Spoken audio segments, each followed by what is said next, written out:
National institute of neuroscience and হসপিটালের ভবন 2-এর উদ্বোধনী অনুষ্ঠানের সম্মানিত সভাপতি, মন্ত্রিপরিষদের সদস্য এবং উপদেষ্টাবৃন্দ, জাতীয় সংসদের সদস্য, বিভিন্ন পর্যায়ের স্বাস্থ্য কর্মকর্তা বৃন্দ, বিশেষজ্ঞ চিকিৎসক, গবেষক, পেশাজীবী সংগঠনের প্রতিনিধিবৃন্দ এবং সকল উপস্থিতিবৃন্দ, আসসালামু আলাইকুম। আধুনিক স্বাস্থ্য ব্যবস্থার লক্ষ্য কেবল অবকাঠামো ও প্রযুক্তির সম্প্রসারণ নয়, বরং উন্নত প্রযুক্তি, দক্ষ মানব সম্পদ, সুশাসন এবং সময়োপযোগী নীতির সমন্বয়ের মাধ্যমেই দেশের প্রতিটি মানুষের জন্য সহজলভ্য, সাশ্রয়ী এবং মানসম্মত চিকিৎসা সেবা নিশ্চিত করাই মূল লক্ষ্য। উপস্থিতিবৃন্দ, আমি বিশ্বাস করতে চাই আজ 500 শয্যা বিশিষ্ট national institute of neuroscience and hospital ভবন 2-এর এই শুভ উদ্বোধনের মাধ্যমে আমরা সেই লক্ষ্য অর্জনের পথে একটি ধাপ এগিয়েছি। আজ এই হাসপাতালটির আরেকটি নতুন ভবন উদ্বোধন হল। 2006 সালের 23 অক্টোবর এই হাসপাতালের ভিত্তিপ্রস্তর স্থাপন করেছিলেন সাবেক প্রধানমন্ত্রী মরহুমা বেগম খালেদা জিয়া। সময়ের প্রয়োজনে আরও আধুনিক সুযোগ সুবিধা নিয়ে আজ এই হাসপাতালের আকার আয়তনে আরও বড় রূপ ধারণ করল। আমি প্রথমেই এই হাসপাতালের সঙ্গে সংশ্লিষ্ট স্বাস্থ্য কর্মকর্তা, চিকিৎসক, নার্স, হেলথ টেকনিশিয়ান সহ সকল হাসপাতালের সঙ্গে সংশ্লিষ্ট প্রতিটি মানুষকে আন্তরিকভাবে ধন্যবাদ জানাতে চাই। উপস্থিত সুধীবৃন্দ, ইপিলেপসি বা খিঁচুনি, পার্কিনসন ডিজিজ, ডিমেনশিয়া কিংবা মেরুদণ্ডের জটিল রোগ বর্তমানে বিশ্বজুড়ে এক বিশাল চ্যালেঞ্জ হিসেবে আবির্ভূত হয়েছে।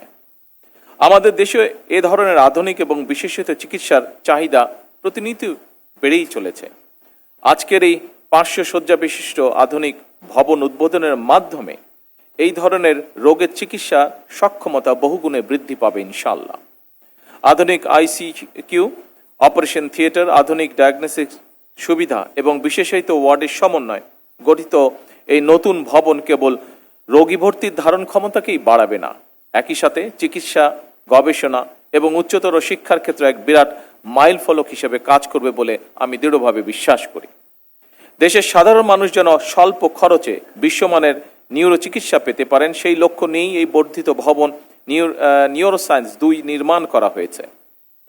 আধুনিক চিকিৎসা প্রযুক্তি, অতিরিক্ত বেড এবং দক্ষ জনবলের সমন্বয়ে গড়ে তোলা এই ব্যবস্থা দেশের হাজারো রোগীর জন্য নিঃসন্দেহে আশার আলো বয়ে আনবে।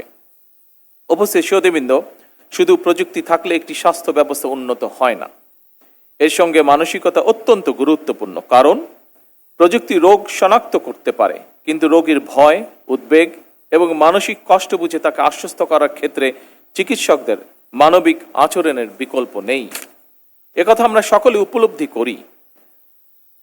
রোগীর প্রতি একজন চিকিৎসক বা স্বাস্থ্যকর্মী সহানুভূতিপূর্ণ আচরণ, মনোযোগ দিয়ে রোগীর কথা শোনা, রোগীর মানসিক অবস্থা বোঝা এবং রোগীর সঙ্গে সম্মানজনক আচরণ চিকিৎসার মান অনেক বাড়িয়ে দেয়।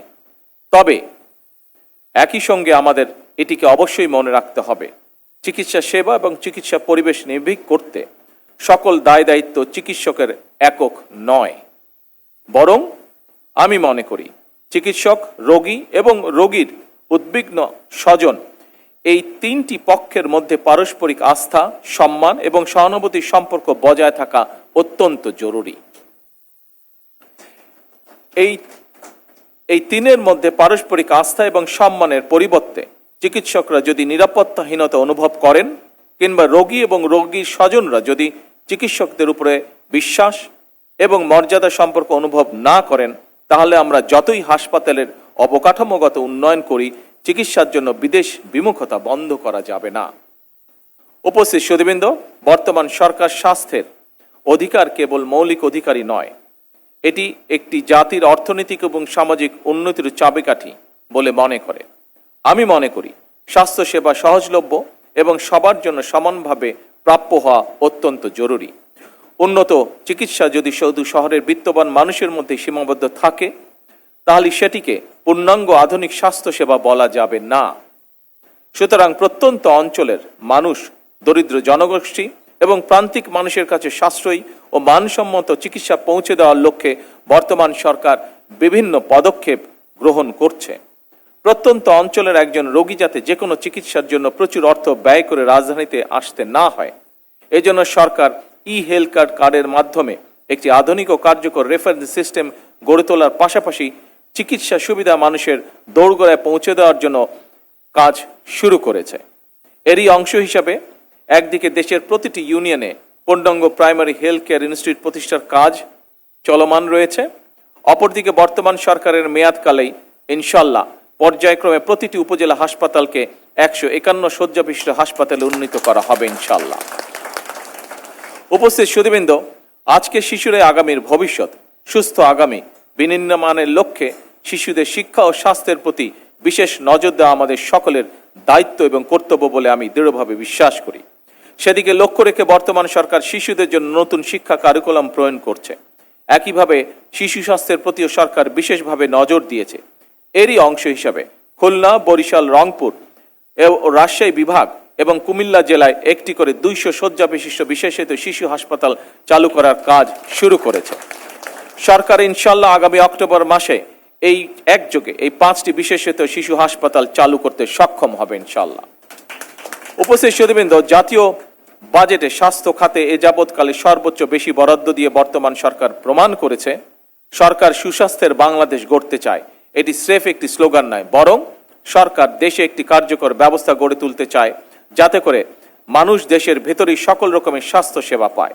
তবে স্বাস্থ্য এবং চিকিৎসা সেবার মান উন্নয়নে সরকার যতই উদ্যোগ গ্রহণ করুক, চিকিৎসক, স্বাস্থ্য বিশেষজ্ঞ, গবেষক, সর্বোপরি স্বাস্থ্য খাতের সঙ্গে সংশ্লিষ্ট সকলের ভূমিকার উপরেই স্বাস্থ্য এবং চিকিৎসা সেবার সাফল্য নির্ভর করছে।